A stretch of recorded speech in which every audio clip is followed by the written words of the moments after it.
La Universidad Autónoma de Baja California, a través de la Coordinación de Investigación y Posgrado de la Facultad de Ciencias de la Ingeniería y Tecnología y la Revista de Ciencias Tecnológicas, RESTIT, les da la más cordial bienvenida al tercer Congreso Internacional de Ciencias de la Ingeniería y Tecnología, CICITEC 2021. A continuación, tenemos la conferencia magistral TOF Maglev System Basic Notions of Modeling and Control, presentada por el Dr. Ervin Jesús Álvarez Sánchez. Me voy a permitir dar una breve reseña sobre el Dr. Álvarez. Él estudió la licenciatura en Ingeniería Mecánica Eléctrica por parte de la Universidad Veracruzana. Cuenta con maestría en Ciencias de Ingeniería Eléctrica con orientación en Mecatrónica y con doctorado en Ciencias en Ingeniería Eléctrica con orientación en Mecatrónica, ambos por parte del Centro de Investigación y Estudios Avanzados del Instituto Politécnico Nacional. Es profesor de tiempo completo en la Facultad de Ingeniería Mecánica y Eléctrica, coordinador del doctorado en Ingeniería, responsable del Laboratorio de Investigación en Mecatrónica Aplicada y líder del cuerpo académico Ingeniería Transdisciplinar.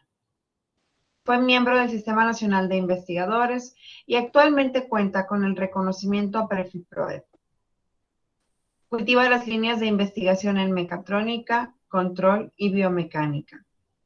Dentro de los productos más destacables se encuentran artículos publicados en revistas indizadas, artículos de divulgación científica, proyectos de investigación y participación en 5 patentes en registro ante el Instituto Mexicano de la Propiedad Intelectual. A partir de ahora, les solicitamos por favor de la manera más atenta a los asistentes que mantengan apagados sus micrófonos y cámaras de video para mejorar la calidad de la transmisión. Gracias a todos los presentes. Le doy el uso de la voz y el control de la pantalla al doctor Jesús Álvarez. Gracias, doctor. Bienvenido. Muchas gracias, doctora. Nada más para confirmar si ya pueden ver mi pantalla. Es correcto, puedo ver su pantalla. Bien, muchas gracias. Quiero iniciar agradeciendo al FCTEC por su amable invitación y al doctor Luis Villarreal, quien fue el enlace para poder realizar esta charla. Como me mencionaban, vamos a ver una breve plática sobre las nociones básicas de modelado y control para un sistema de levitación magnética de 2 grados de libertad. Dentro del contenido de la charla vamos a hablar sobre una breve introducción referente a los sistemas de levitación magnética, cuáles son las tecnologías maglev que existen actualmente, breves, no enfocaré en lo más significativo referente a los trenes de levitación, porque pues bueno, es una cuestión básica lo que voy a platicar, no va a ser tan compleja. Algo de las fuerzas magnéticas que existen y cómo calcular estas fuerzas magnéticas desde un punto de vista muy particular en una tecnología maglev, el modelado matemático que nos va a llevar hacia el modelo matemático no lineal que rige el comportamiento dinámico del sistema maglev de 2 grados de libertad, una aproximación para poder obtener el modelo lineal y finalmente algo de bases para controladores. De principio, en la industria es muy importante contar con sistemas de levitación magnética porque no producen contaminación al tener fricción entre sus partes móviles. Entonces, el hecho de no producir esa fricción ni ese rozamiento tampoco producen sonido. Entonces, o si producen sonidos muy poco, entonces por eso dice que es bajo ruido el que están produciendo los sistemas de levitación magnética y por eso son considerados los sistemas de transportes más convenientes, porque permiten transportar de un punto a otro alguna oblea, por ejemplo, de silicio, de tal forma que no se contamine y se ocupa mucho en distintos campos. Por ejemplo, lo que les mencionaba ahorita de cuartos limpios. Entonces necesito llevar rápidamente esas obleas sin que estén contaminadas y eso me va a asegurar un grado de pureza para el producto que yo esté elaborando o que vaya yo a elaborar. Lo otro son en ingeniería biomédica. Sabemos que, pues bueno, al estar en contacto con el cuerpo humano, algunas de las piezas que se producen no se requiere, o mejor dicho, se requiere que no estén contaminadas, que estén lo más limpias posibles. Entonces, tener sistemas mecánicos son buenos, son precisos, pueden seguir funcionando a pesar de mucho tiempo, se pueden respaldar sus piezas, se pueden rediseñar, pero pues bueno, al momento de estar trabajando en cuartos limpios, en cuestiones de biomédica, de posicionamiento, de transporte o algunas cuestiones de robótica, llegan a producir una contaminación que pues no es conveniente y pues va dañando los procesos poco a poco. Por ejemplo, en la parte de los sistemas mecánicos, al tener ruedas, estas ruedas empiezan a desgastarse, ¿sí?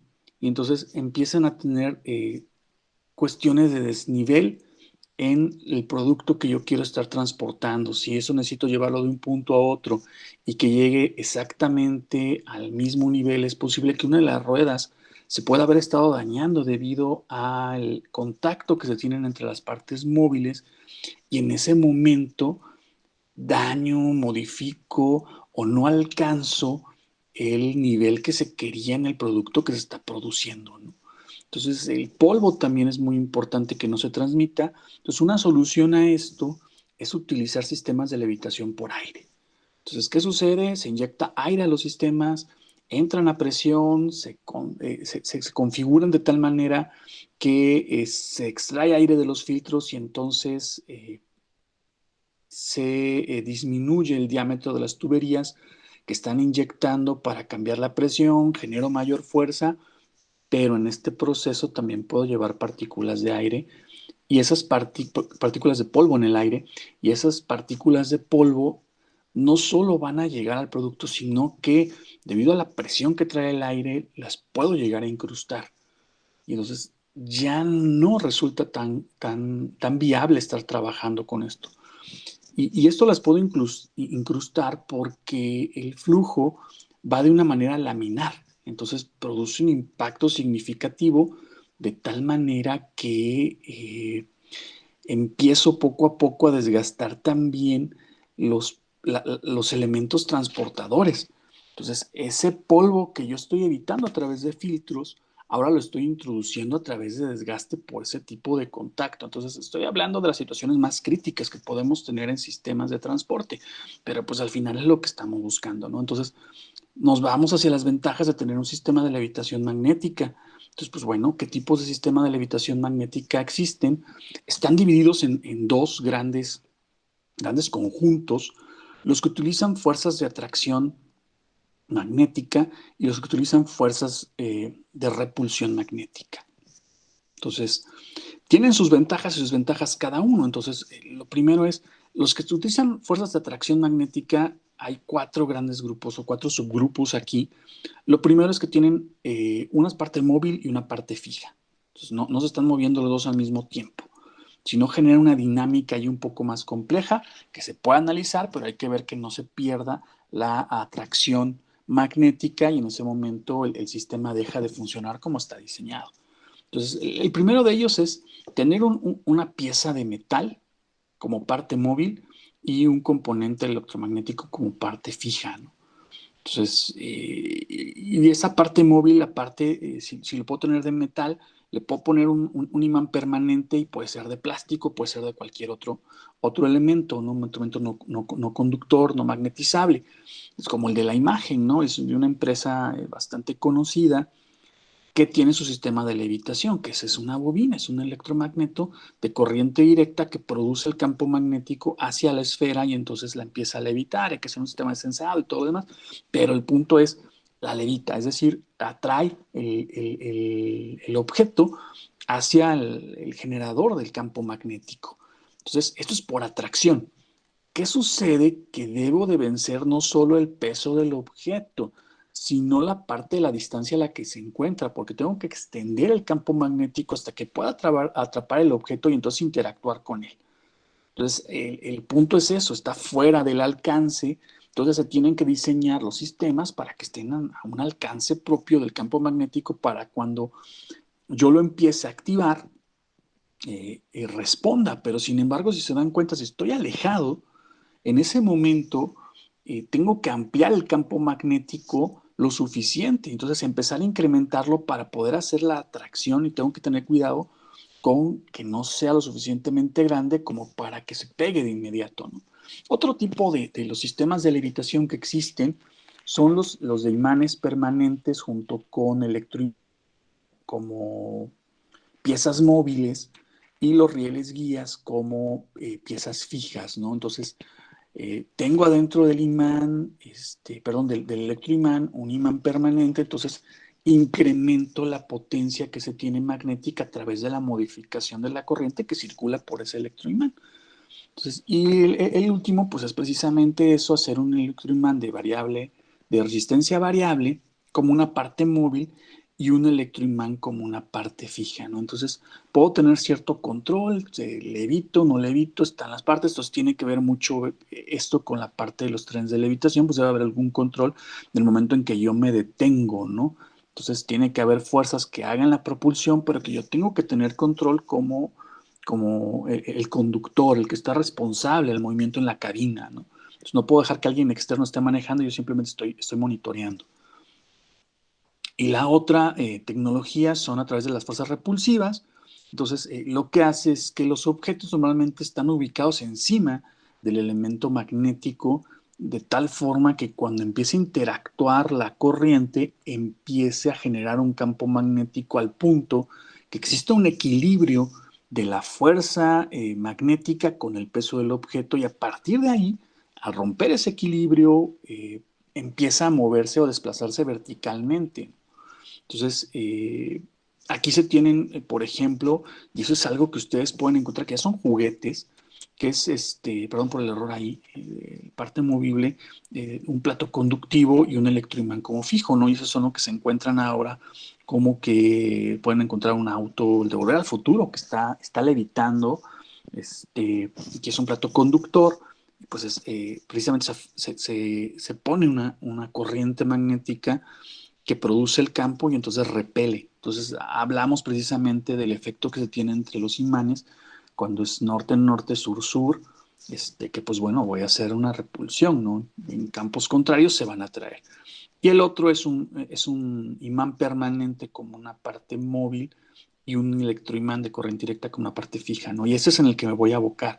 Esta parte de aquí, el último que utiliza fuerzas repulsivas, pues es lo que vamos a empezar o que les voy a empezar a platicar al respecto de cómo se va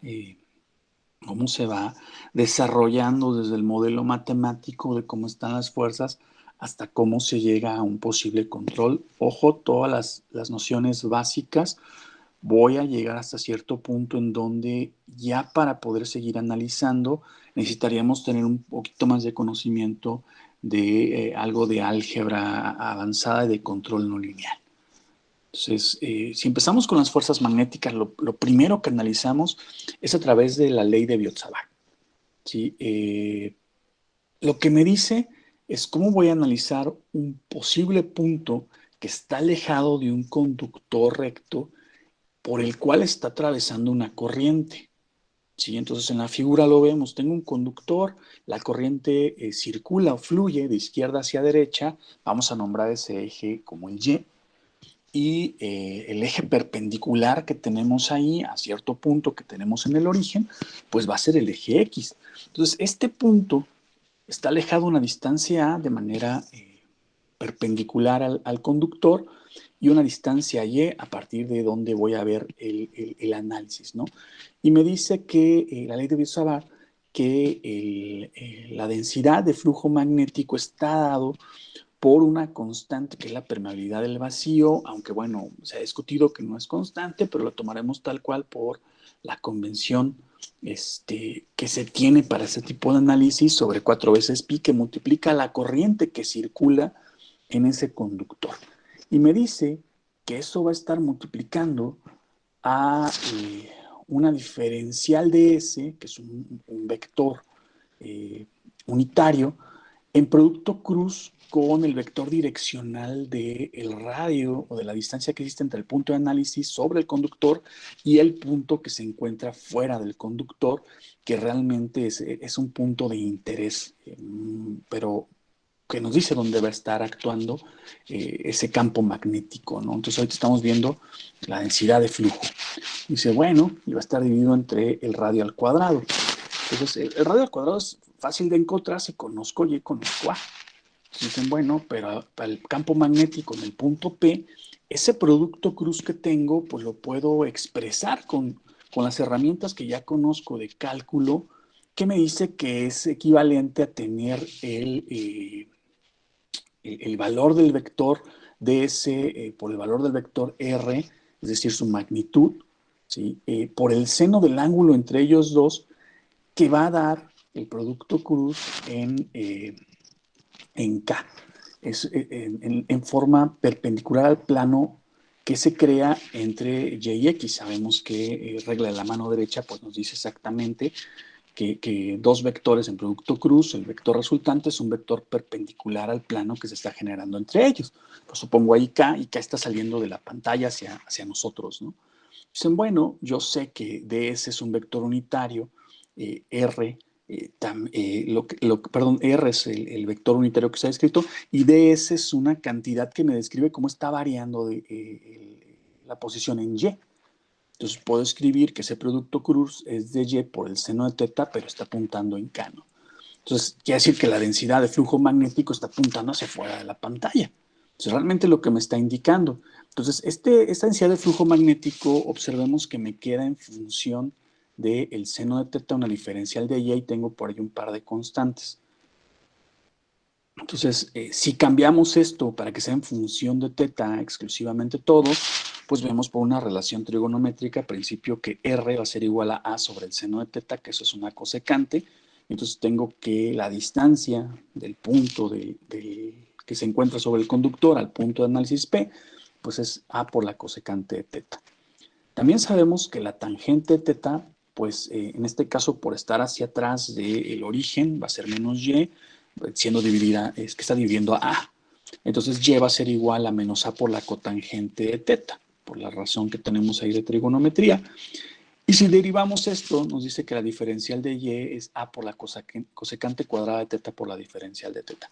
Quiere decir que esta densidad de flujo la puedo reescribir en función del ángulo teta, quedándome exclusivamente como la relación de esa permeabilidad del vacío por I sobre 4 veces pi por A, que multiplica al seno de teta por diferencial de teta. Entonces ya tengo una densidad completa en función del ángulo al que se encuentre mi punto sobre el conductor y la distancia a la cual se va a encontrar el punto de análisis. Ojo, esto es el punto de análisis, pues bueno, es el que me dice a qué distancia voy a estar tratando de encontrar la densidad de flujo. Y eso es muy importante porque eso me permite calcular el flujo magnético que voy a estar trabajando ahí. Entonces, ese campo magnético que tengo, pues bueno, lo primero ya vimos cómo analizar esa parte y ahora lo vamos a llevar a un conductor de longitud infinita. Entonces, tenemos dos puntos de análisis y lo voy a hacer de teta 1 y teta 2. Entonces, esos están de forma equidistante, ¿no? Respecto a la línea vertical. Entonces, voy a ir desde teta 1 hasta teta 2, pues sabemos, ahorita que recordemos que lo tomamos como constante, no dependiente de teta la corriente, entonces la corriente es función del tiempo. Entonces no la puedo integrar, entonces esta integración puede ser una integración estilo parcial, puedo sacar de esa integral y me doy cuenta que al integrar el seno de teta, pues voy a ir al extender este conductor de manera infinita teóricamente, el punto P vaya a ser prácticamente sobre el conductor. Entonces teta 1 se vuelve 0 el ángulo y teta 2 pues se vuelve pi 180 grados. Entonces cuando integramos sabemos que la integral del seno pues es el menos coseno, y entonces al poner los límites de integración en la función evaluada en el límite superior menos la función evaluada en el límite inferior, pues me queda ahí un 2. Entonces, precisamente el campo magnético está dado por μ0i sobre 2pi por A. Recuerden que A es esa distancia. Pero algo muy importante, esto es un análisis bidimensional y vivimos en un mundo tridimensional, entonces hay que llevarlo hacia 3 dimensiones, este campo magnético. Y así es como estamos actuando. Si vemos la regla de la mano derecha del pulgar, pues nos dice que si fluye una corriente, pues vamos a tener el sentido del campo magnético, y eso es lo que me está diciendo esta ecuación. El sentido sale hacia acá porque es en dirección K, que está apuntando hacia afuera de la pantalla, pues, y la corriente está hacia el lado derecho. Entonces, bueno, hay que pasarlo a 3 dimensiones. ¿Qué va a pasar? Pues por eso decía, voy a dejar Y en una dirección, X en otra, y cuando pasamos de esta manera, vemos el punto de interés. Entonces, estamos viendo el conductor donde está saliendo la corriente, por eso tenemos un punto aquí, que es la punta de la flecha, cuando se mueve el vector, o en este caso la corriente, y la X pues representa la parte de atrás del vector, que es colita de la flecha, ¿no? Entonces, el punto de interés, observamos, uno, lo que estábamos viendo era una proyección vectorial nada más, era una falsa percepción hacia dónde estaba el vector. Entonces, A y B, pues simplemente no son como los estábamos percibiendo. Tienen una relación de saber a qué altura se encuentra el punto P para poder analizarlo. Entonces, si recuerdan ahí de geometría analítica, tengo que ver esas proyecciones y regresarlas hacia donde las necesito para poder trabajarlas. Entonces, de inicio, puedo tener este ángulo lambda que precisamente me dice, bueno, tengo una distancia sobre X, que eso es la parte de A. Eso es lo que yo estaba viendo nada más. Quiere decir que lo que veíamos en 2 dimensiones era una vista superior. Entonces vamos a ver una vista frontal de salida y entrada de la corriente y a ver cómo se comporta el campo magnético. Entonces, esa descomposición vectorial me dice que cuando tengo el campo magnético para un punto, para una corriente saliente, va a estar dado como menos B seno de teta en I más B coseno de lambda en I más B coseno de lambda en K. Entonces me encuentro hacia arriba y hacia la izquierda. Y si está entrando, está girando en sentido contrario a la regla, me lo dice, está hacia abajo. Yo solo veía el campo magnético, entonces me dice que va a tener una componente positiva para X y una componente negativa para Z. Entonces ya tengo cómo se comporta el campo magnético para visto en 3 dimensiones, porque son todas las dimensiones que tengo.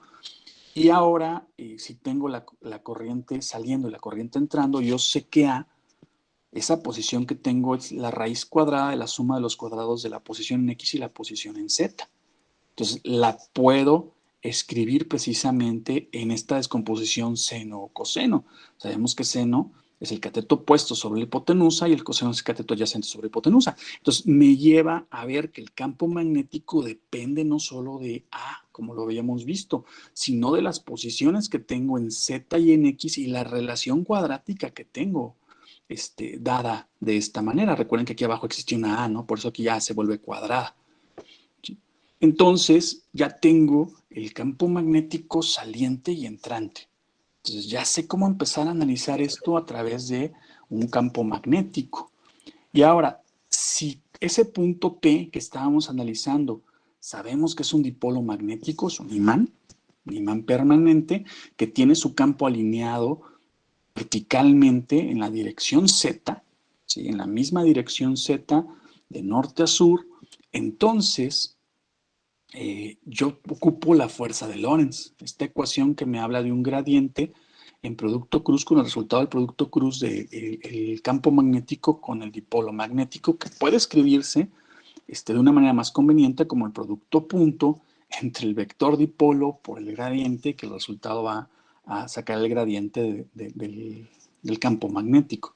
Entonces puedo descomponer la fuerza producida en X, la fuerza producida en Z, para tomar en cuenta el campo en X y el campo Z. Entonces, si el dipolo magnético es constante, es un imán permanente, no voy a estar cambiando sus propiedades, entonces me va a quedar en dirección de Z, simplemente por eso tiene ese subíndice, el valor que me dé o que yo consiga de fabricantes o que yo pueda identificar. Entonces voy a tener una relación de una derivada parcial del campo magnético en X respecto de Z, que ese es el punto de interés, y entonces voy a tener las ecuaciones del campo entrante y el campo saliente. Pero también ahí tengo el campo en X, ¿no? Se me fue por ahí una explicación, pero entonces veo, cambia mucho la relación. Entonces, pero tengo ahí precisamente cuál es mi campo magnético entrante, mi campo magnético saliente, saco sus derivadas parciales respecto de Z y entonces voy a obtener las fuerzas que son producidas magnéticas por un conductor sobre un imán permanente. Entonces, de manera general, si vemos del lado derecho en el primer cuadrante, tengo a 45 grados el efecto que va a tener una corriente que circula por un conductor sobre un imán permanente, que es decir, voy a tener el dipolo que va hacia arriba y el efecto que voy a tener es hacia abajo, o sea, voy a tener una atracción. ¿Qué sucede? Que como los campos magnéticos tienden a alinearse, no solo voy a tener un efecto de una fuerza, sino también voy a tener un momento de giro. Entonces, hay ciertas posiciones en donde solo voy a tener una fuerza de atracción, que es como la que se ve, es cuando estoy a 0 grados y a 180 grados de ubicación ese imán permanente. Entonces, si vemos también, seguimos ahí en el segundo cuadrante, tercer cuadrante y cuarto cuadrante, tengo el efecto en todos esos cuadrantes, tengo giro. Tanto si me encuentro justo encima del conductor como si me encuentro bajo el conductor. Entonces voy a tener giros porque hay una alineación de campos y no va a existir ese giro cuando el centro magnético del imán coincida exactamente con este eje. Ahora, digo cuándo, porque el centro geométrico del imán no coincide con el centro magnético, o al revés, el centro magnético no coincide con el centro geométrico, entonces hay que tener cuidado en estas partes. Se puede diseñar mecánicamente el sistema de levitación, pero los centros se desplazan y entonces actúan otras fuerzas. Entonces, si vemos estas ecuaciones, me dice cómo va a estar la relación del denominador, es la misma. Es la distancia que tengo línea del centro a línea del otro centro, ¿no? Esos puntos. Y de ahí pues tengo que ver la distancia que me encuentro en X y en Z, pero pues a partir del origen a la izquierda negativos, hacia abajo negativos, derecha y hacia arriba positivos, ¿no? Entonces, si veo ahora el campo magnético entrante, pues es muy parecido, pero la ubicación de atracción, repulsión cambia. Entonces, es muy importante saber de qué lado me encuentro del conductor y si la corriente está entrando o está saliendo. Entonces, eso lo tengo que tomar en cuenta siempre que yo haga diseño de un sistema de levitación de este estilo y de la mayoría de los que tengo. Entonces, ahora, ¿qué sucede si yo veo y quiero uno? No me interesa que giren los imanes, ni que yo tenga lo que es estos comportamientos de atracción, repulsión en ciertos puntos, ¿no? Digo, bueno, yo lo que quiero es tener repulsión, ¿sí? Si vemos, lo voy a poner de este lado, tengo en la parte superior repulsión y de este lado tengo atracción, ¿sí? Del lado inferior, uno tengo atracción y otro tengo repulsión. Entonces, yo lo que quiero es que el sistema magnético se despegue o se acerque hacia los conductores. La repulsión en la parte inferior implica que yo lo voy a soltar y aparte de que lo suelte, el imán va a ser aventado por el campo magnético. Entonces queda fuera, ¿no?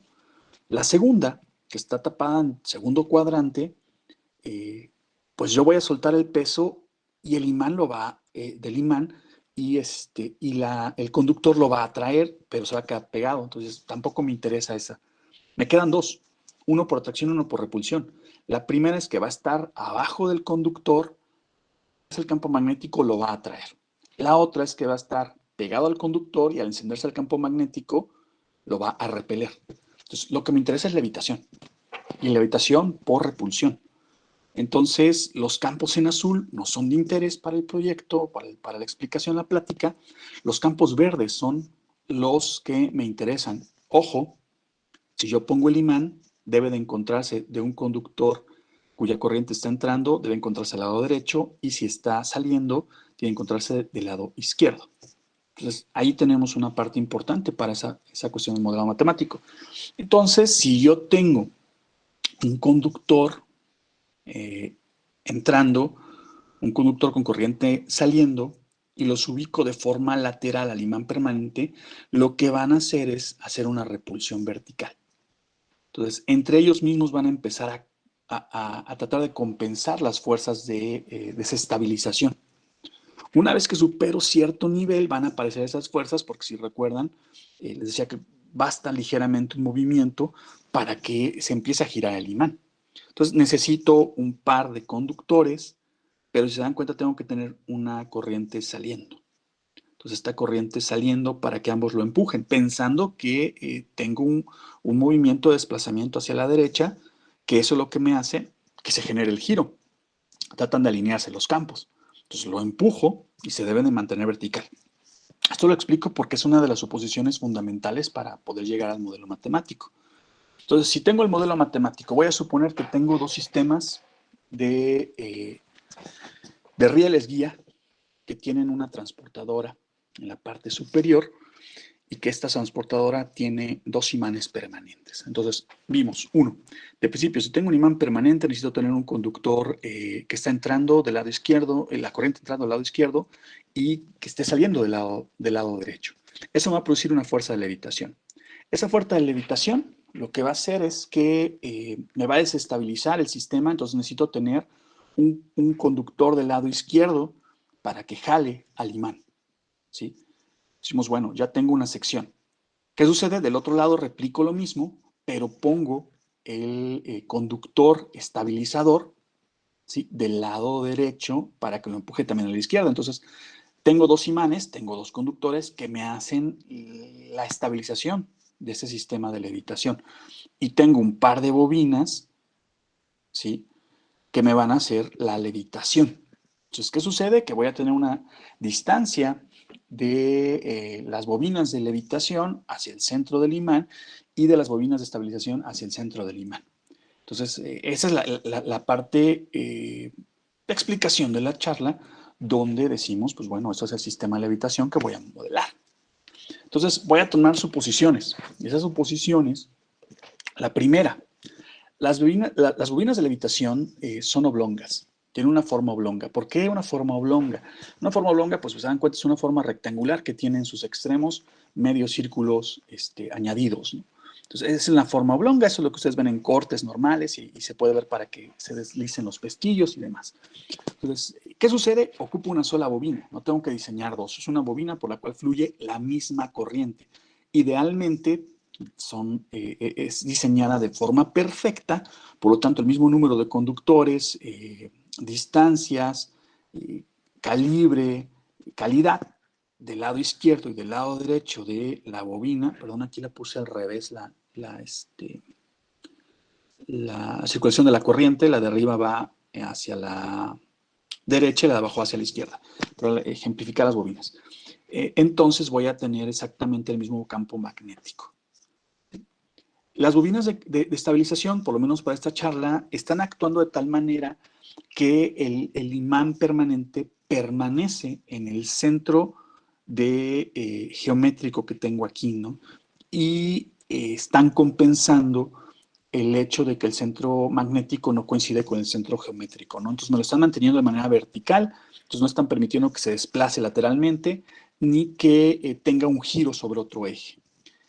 Y el número de conductores que tengo sobre esta bobina, ¿sí?, esta bobina oblonga, van a tener un efecto localizado o focalizado en el centro geométrico de esta sección transversal, de tal manera que lo puedo considerar como si fuera el análisis que ya vimos de un único conductor y que está ejerciendo una fuerza magnética sobre el imán permanente, ¿no? Entonces, esto es para el análisis nada más. Entonces, ¿qué va a suceder? Que voy a aumentar el campo magnético y vimos ahí que el campo magnético va a depender, o la fuerza magnética va a depender de la corriente que tenga. Entonces, esa corriente la voy a dividir en el número de conductores que yo voy a tener y entonces me va a permitir que no se tenga calentamiento en la bobina y que se tenga un campo magnético uniforme. Si recuerdan de propiedades de materiales, si un material se calienta, cambia sus propiedades. Entonces, si un conductor de cobre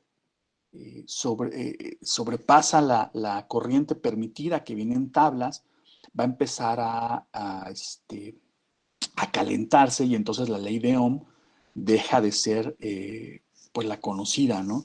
Entonces, dejo de tener porque me dice que es voltaje resistencia por corriente, pero la resistencia, o sea, la variable es la corriente, ¿no? Y eso me varía el voltaje, pero si la resistencia también varía en función de la temperatura, pues me va a variar también esto. Entonces, por eso son las suposiciones de trabajo, unas suposiciones muy fuertes porque hablan de cuestiones ideales.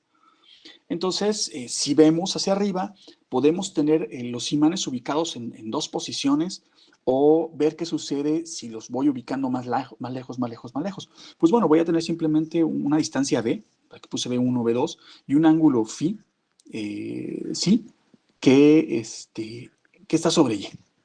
Entonces, ¿qué voy a tener? Si el punto A sube ligeramente, pues el punto B va a bajar. Están unidos en ese transportador. Entonces voy a tener una parte positiva o negativa en una delta Z. Entonces esa delta Z que voy a tener no solo es la de rotación, porque lo estoy empujando con las fuerzas, ¿no? Sino también con algo de levitación. Entonces, ahí solo para que bajara, pues bueno, tendría yo que estar aumentando del lado de una corriente y disminuyendo del otro para que no solo fuera el giro, sino también que subiera y bajara, ¿no? Entonces, ¿qué va a pasar? El efecto que voy a tener ahí, pues dependiendo de la posición, pues voy a tener una mayor delta, ¿no? Entonces, mientras más largo sea el sistema, más voy a tener ese tipo de efectos, ¿no? O voy a tardar más en verlos, pueden ser hasta despreciables. Entonces, ya una vez que tengo las fuerzas magnéticas, ¿sí? Entonces voy a tener las ecuaciones de las fuerzas magnéticas verticales saliendo y entrando, el output and input. Entonces, si dan cuenta, dice que es menos X, pero es respecto del centro donde tengo ubicado la parte del imán, ¿no? Entonces me voy hacia la izquierda o hacia la derecha, pues ahí es donde voy a tratar de ver cómo están las fuerzas magnéticas, cómo están actuando. Entonces, ese menos se cancela por la posición de la X, entonces, y queda la X, pues es la distancia D, ¿no? Y bueno, tengo precisamente aquí donde se involucra el número de conductores que tengo y aparece un 2 porque, como hablábamos de la parte ideal, el campo magnético producido por el lado izquierdo de la bobina oblonga es exactamente el mismo que por el lado derecho de la bobina oblonga. Entonces, la fuerza magnética producidos, porque circula una misma corriente por los dos, está ahí A, el A es el lado izquierdo del sistema, todo esto de aquí. Entonces, se duplica la fuerza magnética, es decir, si ocupo una bobina oblonga, la corriente que circula me va a hacer un doble efecto de campo magnético sobre el imán para estar ubicado una sección del lado izquierdo y otra sección del lado derecho. Entonces, y de ahí la fuerza de levitación B, que es al otro extremo, esto nada más es uno de los ejemplos, estaría del lado derecho, pues me produce también una fuerza magnética doble el efecto. Lo único que cambia es el efecto que voy a tener de rotación por el seno de sí. Y si ahora simplemente ya viendo estas fuerzas, analizo un sistema a través de suma de fuerzas y suma de momentos, Newton, entonces voy a encontrar un sistema muy sencillo, ¿no? Tomando en cuenta que estoy en la vertical. ¿Qué sucede? ¿Por qué sé que me encuentro justo a la mitad? Porque puse la restricción o la suposición de que estas bobinas ya están actuando, las bobinas de estabilización, y entonces el sistema no se va a mover lateralmente. Puede rotar sobre este punto. Entonces, imagínense que ese sistema de estabilización lo que hizo fue poner en la parte central un hilo altamente tensado que solo tiene una articulación de rotación, ¿no? Eso es lo que se dice. Entonces, también la rotación, aparte de todo, va a ser muy pequeña, porque si no, pues, se van a pegar los imanes en algunos de las bobinas y los van a repeler, porque eso no es lo que están haciendo, ¿no? Entonces, si hago la sumatoria de fuerzas, pues yo sé que la sumatoria de fuerzas es igual a masa por aceleración. Entonces, yo tengo que la masa por la doble derivada del desplazamiento en z me va a dar la suma de las fuerzas magnéticas menos el peso, ¿no? Yo sé que voy hacia arriba quiero que sea el movimiento. Y si hago la sumatoria de momentos sobre el centro, ¿sí? Y suponiendo que va a girar, como se explicaba al principio, en sentido horario, entonces ese sentido positivo de movimiento voy a tener una aceleración angular por el momento centroidal del objeto, recordando que hay que calcularlo, ¿no? Muchas cosas tienen que calcular, otras se pueden medir. Entonces, lo único que voy a tener es una distancia de separación de B por coseno de phi en ambos lados. Entonces ya tengo mis modelos matemáticos, muy sencillo, se ve muy simple, pero a la hora que sustituyo las fuerzas me queda este modelo matemático y es donde aparece la no linealidad también. Aparte de tener la parte de coseno, tengo una cuestión seno tanto en numerador como denominador y ese está elevado al cuadrado y posteriormente 9 elevado al cuadrado. Entonces, esto me lleva a tener un sistema muy sencillo mostrado ahí con la cuestión de levitación, para poder construirlo, pero muy rico para poder analizarlo, porque dependo. Y aparte es ideal, porque estoy suponiendo que el sistema, el único peso que tiene es el de la mesa transportadora. No hay ningún objeto que se está transportando en ella. Entonces, voy a depender de dónde pongo el objeto, entonces me va a inducir un ángulo inicial en esto, ¿no? Que no es parte del análisis porque son conceptos básicos los que les estoy platicando ahorita. Entonces, esto es concepto de un lineal, ¿no? Decimos, bueno, ya tengo el modelo no lineal, pero pues bueno, para proponer algunos controladores, en forma condensada me queda esto. Ya, si se dan cuenta, lo escribimos como FAL, FBL, bueno, pero hay que verlo en función de qué me queda. Me queda en función del desplazamiento, que es del ángulo psi y de la corriente, ¿no? Entonces me queda en función de las variables y del control. Entonces, y la segunda ecuación me queda igual. Entonces, ya lo que me queda es pues trabajar uno con un posible, un posible sistema lineal. Entonces, lo primero que tengo que hacer cuando trabajo con sistemas lineales es encontrar los puntos de equilibrio. Es un punto de equilibrio a donde yo quiero que llegue o a donde llega el sistema de forma normal. Entonces, uno, si le aplico un par de fuerzas y todo está de manera ideal, pues no voy a tener un ángulo en equilibrio, va a ser cero, y si lo apago el equilibrio es cero, y el otro que quiero es uno, que la z llegue exactamente a la misma altura de donde parte o que llegue a una z deseada. Entonces es otro punto de equilibrio sobre el que yo quiero estudiar. Entonces, esto implica que como son constantes, sus dos derivadas de la ecuación diferencial que teníamos, pues va a ser cero. Entonces quiere decir que las funciones que tenía ahí, que dependían de la altura, el ángulo y el control, la corriente de control, quedan ahora solo dependiendo de la altura y de la corriente de control. El ángulo desapareció al ser cero y las funciones que tenía yo eran senos, ¿no? En las funciones f, ¿no? Y de aquí la otra es que en la segunda ecuación, el coseno de cero, pues se vuelve la unidad, entonces también deja de depender del ángulo. Y me quedan esas dos ecuaciones. Lo bonito de esta ecuación que se está analizando es que si se dan cuenta, llegamos a que las dos funciones de las fuerzas magnéticas deben ser iguales para que sea cero. La distancia entre ellas al punto del centro no importa. Estas dos son iguales, ¿no? Entonces quiere decir que la corriente de A en equilibrio es igual a la corriente de B en equilibrio porque todas las demás funciones son iguales. Entonces, y de aquí vemos que las funciones pues me quedan expresadas dependiendo de la distancia que yo tengo de levitación original, la distancia de separación lateral y el número de vueltas, constantes del momento dipolar, la permeabilidad del vacío. Y pues bueno, puedo distinguir uno que como son iguales, la suma de estas dos funciones pues debe ser igual al peso. Y esto ya lo sabemos del principio, ¿no? Para que yo pueda llegar a un punto en equilibrio, mis fuerzas magnéticas deben ser tal que me lo lleven, si tengo un ángulo cero, pues deben de ser iguales. Es un análisis mecánicos que están desde el principio, pero pues se ven rápidamente reflejados en esta cuestión magnética. Y entonces me lleva a una corriente de equilibrio. ¿Qué sucede? Que quiere decir que si yo quiero iniciar y quiero llegar a esa posición deseada, entonces en ese momento debo de tomarla en cuenta, no puede ser. Incluso que si yo quiero partir de cero, tengo que generar un campo magnético que depende de las posiciones donde yo las tenía originalmente y que a partir de ahí voy a empezar a subir. Entonces, si recuerdan, platicábamos eso. Debo de tener un campo magnético que me pueda vencer el peso inicialmente y a partir de ahí empezar a hacer la levitación, ¿no? Voy un poquito más rápido. Y ahora, si utilizo para el modelo lineal la expansión en series de Taylor de primer orden, esos son derivadas parciales, eso se ve en un curso de control inicial, me arroja un sistema lineal, y me arroja un sistema lineal que como es ideal, está desacoplado.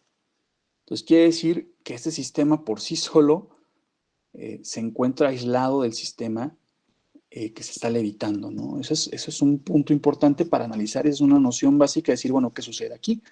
Entonces, y las constantes que arroja, que son en función del Z y de A a B, pues depende de las constantes que ya conocemos y son puramente cuestiones geométricas del sistema. Entonces, si hago, ahora ya tengo un modelo, me voy a los modelos lineales, con esto voy a terminar, entonces creo que sobre el tiempo también. Pues el primero que pueden buscar y que pueden ver, una noción muy básica, es el control por inversión de dinámica. Es decir, voy a tomar la dinámica que ya tengo del sistema, la que está mostrada aquí a la derecha en la parte superior, y la voy a cancelar. Y voy a imponer mi dinámica. Es imposición de dinámica, pero es a través de la inversión de la dinámica del sistema. Entonces, como este sistema quedó muy simple, pues bueno, lo primero es cancelar lo que está en producto con el control, que es la corriente llave delta, ¿sí? Porque recuerden que es un aproximado, no es la corriente exacta, tengo que tomar en cuenta la corriente en equilibrio si yo quiero inyectar al sistema real esto. Y entonces tengo dos controles, dos segmentos del control, la corriente que cancela y la corriente que yo quiero del polinomial imponer. Entonces, la primera pues tiene exactamente la misma dinámica que yo quiero cancelar y la segunda la que yo quiero imponer. Entonces, cuando yo pongo esta dinámica me queda un polinomio cuadrático, un polinomio de segundo orden cuando yo lo analizo para ver sus raíces. Entonces, esto es enlazo cerrado, un error que yo voy a seguir por la delta. Entonces, si yo aseguro que la z delta tiende a 0, entonces eso quiere decir que la z real tiende a la z deseada. Entonces, y pues yo pongo la dinámica deseada. Vaya, un error también, perdón. Y entonces lo hago con el polinomio cuadrático clásico, que es para análisis de vibraciones de sistemas, que es 2 veces la razón de amortiguamiento por la frecuencia natural, ¿sí? Y la frecuencia natural al cuadrado, que la razón de amortiguamiento pues está muy relacionado con el sobrepaso máximo que yo quiero tener, ¿sí? Y la frecuencia natural con el tiempo pico en el que sucede ese sobrepaso. Entonces, y la razón de amortiguamiento, ¿no? Entonces, todo está relacionado. Entonces, yo pongo en qué tiempo quiero que suceda ese pico y si quiero que tenga sobrepaso, pues también por la velocidad de respuesta del sistema y con eso obtengo los dos parámetros. Finalmente, la otra parte del controlador, pues es por ubicación de polos y lo primero que se hace es un cambio de variables para disminuir el grado de la ecuación. Entonces, lo que tengo es un sistema de dos variables, la variable x1, la variable x2, y simplemente renombro como u el i ave delta. Entonces, esto se hace por manera matricial, ¿no? Entonces, bueno, ya tengo la matriz A, la matriz B, que es la forma compacta, x punto igual a x más b por u, que es la forma tradicional que se maneja en los sistemas de control. Y entonces, pues simplemente impongo un control con ganancia que es menos k por x. Entonces, esa ganancia k la voy a meter a mi sistema enlazo cerrado y me va a quedar una nueva variable que es a menos b por k. ¿Sí? Ahora, esa a menos b por k, lo que voy a hacer es encontrar los valores propios que yo requiero y los voy a imponer, que es la de control. Y, pues bueno, de nuevo un polinomio característico que me va a llevar a las posiciones que yo deseo, ¿no? Si comparamos esas dos matrices, me va a poder encontrar el valor de K1 y el valor de K2. Y con eso termino. Muchas gracias. Ya estoy, creo que, sobre el límite. Eso sería todas las funciones básicas. Gracias. Voy a dejar de compartir porque si no, no veo su pantalla.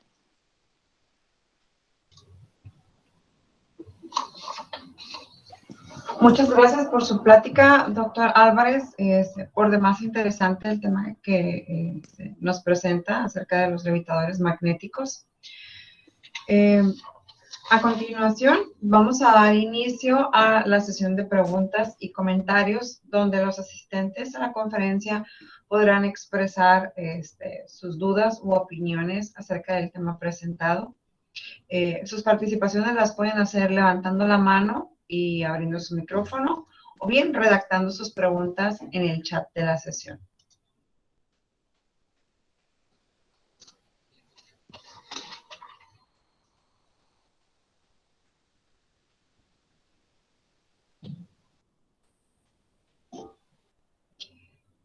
El maestro Víctor Manuel Bautista levantó la mano. Adelante, Víctor.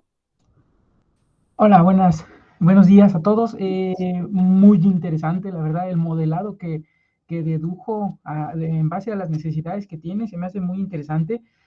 Aquí la pregunta es, para llevarlo a un procedimiento más físico, ¿qué tipo de materiales estaría usted implementando para que el modelado matemático que hizo se cumpliera satisfactoriamente? ¿Serían algunos imanes permanentes o electroimanes y ajustar las cargas para generar esos campos magnéticos? Okay. Muchas gracias, Víctor. Bueno, son imanes permanentes de neodimio. Te lo comento porque eso sí fue construido hace un tiempo. Desafortunadamente hubo un accidente y perdimos el prototipo. Son imanes permanentes de neodimio. Entonces el mismo fabricante te da la potencia magnética y el momento dipolar. Te los dan porque lo tienen muy perfectamente caracterizado. Y las bobinas oblongas, nadie te las va a fabricar. Desafortunadamente no hay, por lo menos en el sector comercial, quien las fabrique, porque están dedicados a motores. Entonces tú tienes que hacer ese embobinado, tienes que tener cuidado al hacer el embobinado y hacer el cálculo necesario para la corriente, con esas corrientes de equilibrio y la altura que vas a lograr máxima, tomar esos dos valores. Desde que empiezas en cero, cuál es la corriente mínima que requieres, hasta una corriente máxima de levitación. Entonces, eso lo tienes que tomar como un 50% de la corriente que debe tener tu bobina. ¿Por qué lo digo un 50%? Porque si metes rápido el pulso magnético, bueno, la activas, te va a elevar el pico y puedes tener oscilaciones. Entonces, eso va a hacer que se caliente el sistema. Entonces, eso es nada más lo que tienes que tener de cuidado. Son conductores de cobre y tienes que ver el diámetro de cada uno para ver cuál es la corriente nominal permitida y cuál es la corriente pico permitida. De ahí en fuera los demás elementos los puedes hacer de acrílico incluso para que el sistema o el transportador no pese tanto y, y puedas disminuir la corriente que requieres. Ok, muchas gracias. De nada, Víctor, a ti. Había alguien más que levantó la mano, pero ya bajo su mano no tomé nota del nombre. Jonathan Hernández Delgado. Adelante, Jonathan. Hola, buenos días. Bueno, más que nada, mi pregunta era, ¿qué tan costoso sería pues implementar esto así como, pues llevarlo a cabo en medio de transporte? O sea, utilizar esto como método de transporte, ¿qué tan costoso sería? Tomando en cuenta las rutas y si sería fácil como en las intersecciones de rutas en ciertos puntos o algo así. Existen sistemas implementados, Jonathan. El tren magnético es una opción, tiene bobinas oblongas, tiene un sistema, bueno, no todos, ¿no? Algunos sistemas de estos tienen bobinas para levitación y otras bobinas para propulsión. Entonces, para estas vueltas, lo que tendrías que tener en cuenta es, uno, la velocidad a la que vas, porque sabemos que conforme tienes una curvatura, vas a ganar debido a esa curvatura una aceleración hacia afuera, ¿sí? La centrífuga, y eso puede producir que te salgas del riel. Entonces también, si no tiene un peralte la curvatura, lo voy a poner así como cualquier carretera, una pista, te puede llevar hacia afuera el proceso de volcado por la misma inercia que tiene, ¿no? Costosos, pues bueno, hay que tener un sistema de levitación muy cuidado porque son corrientes eléctricas y lo que les decía ahorita, a mayor distancia de levitación, mayor corriente se requiere.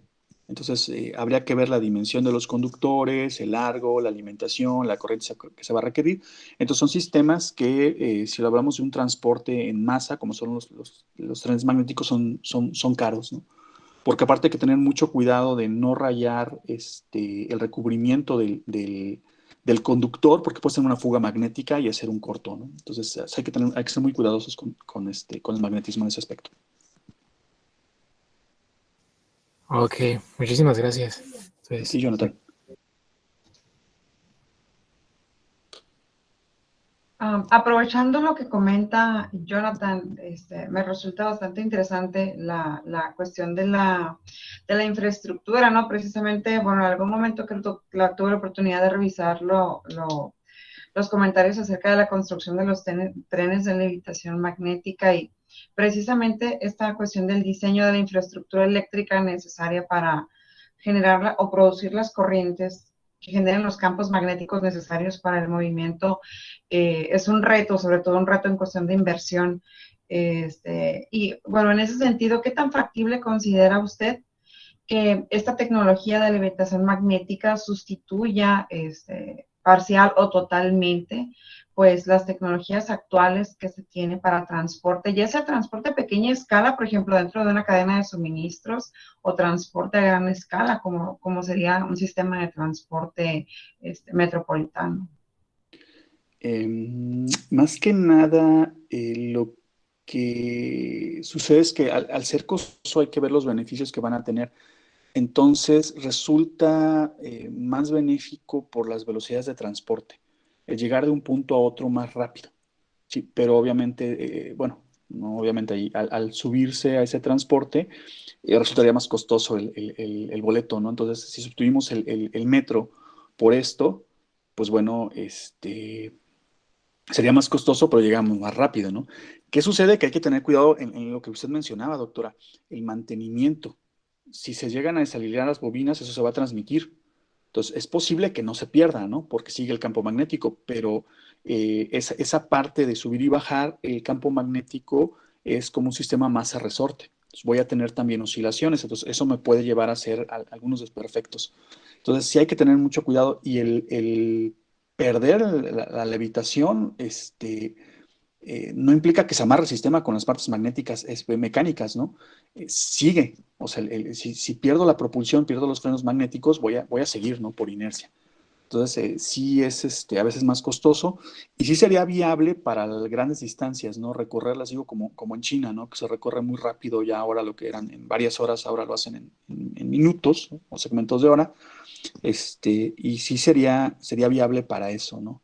Para la mejor grandes urbes, recorrer la periferia o ir al centro de forma inmediata sería bastante benéfico, pero sí es una inversión muy, muy, muy alta y el mantenimiento también es muy alto.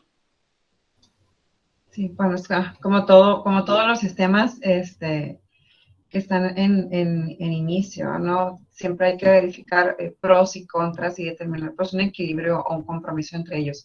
Jonathan, ¿necesitas comentar algo más? Ah, sí, ya por último, teniendo en cuenta que este medio de transporte se empezara a implementar a grande escala, obviamente se eliminaría como gran parte de una cierta contaminación, pues ya sea de los gases que se liberan a la atmósfera y eso, pero ¿qué otro tipo de contaminación se ganaría o no hay contaminación por ese lado o en ese aspecto? Bueno, si hablamos de la contaminación que se produce por los escapes, se disminuiría, ¿no? Esa contaminación en específico.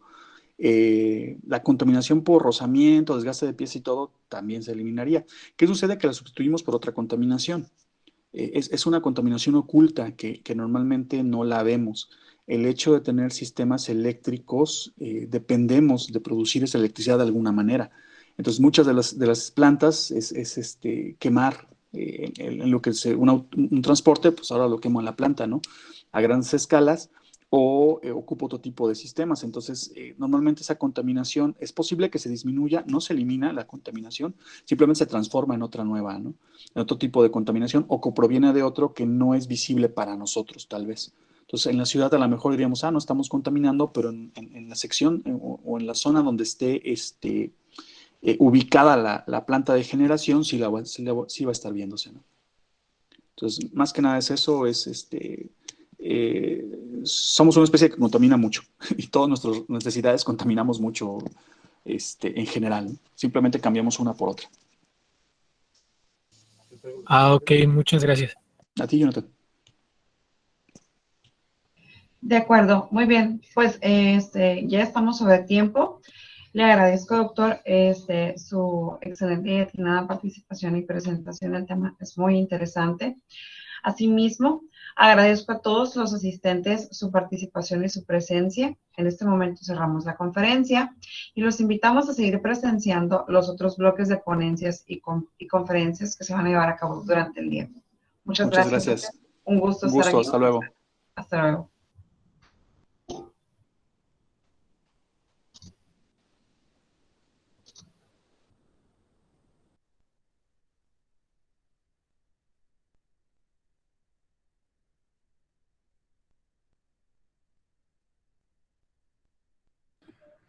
Los invitamos a pasar a las siguientes salas. Tenemos la sala de software y tecnologías emergentes, y la sala de tecnología, innovación tecnológica y diseño tecnológico.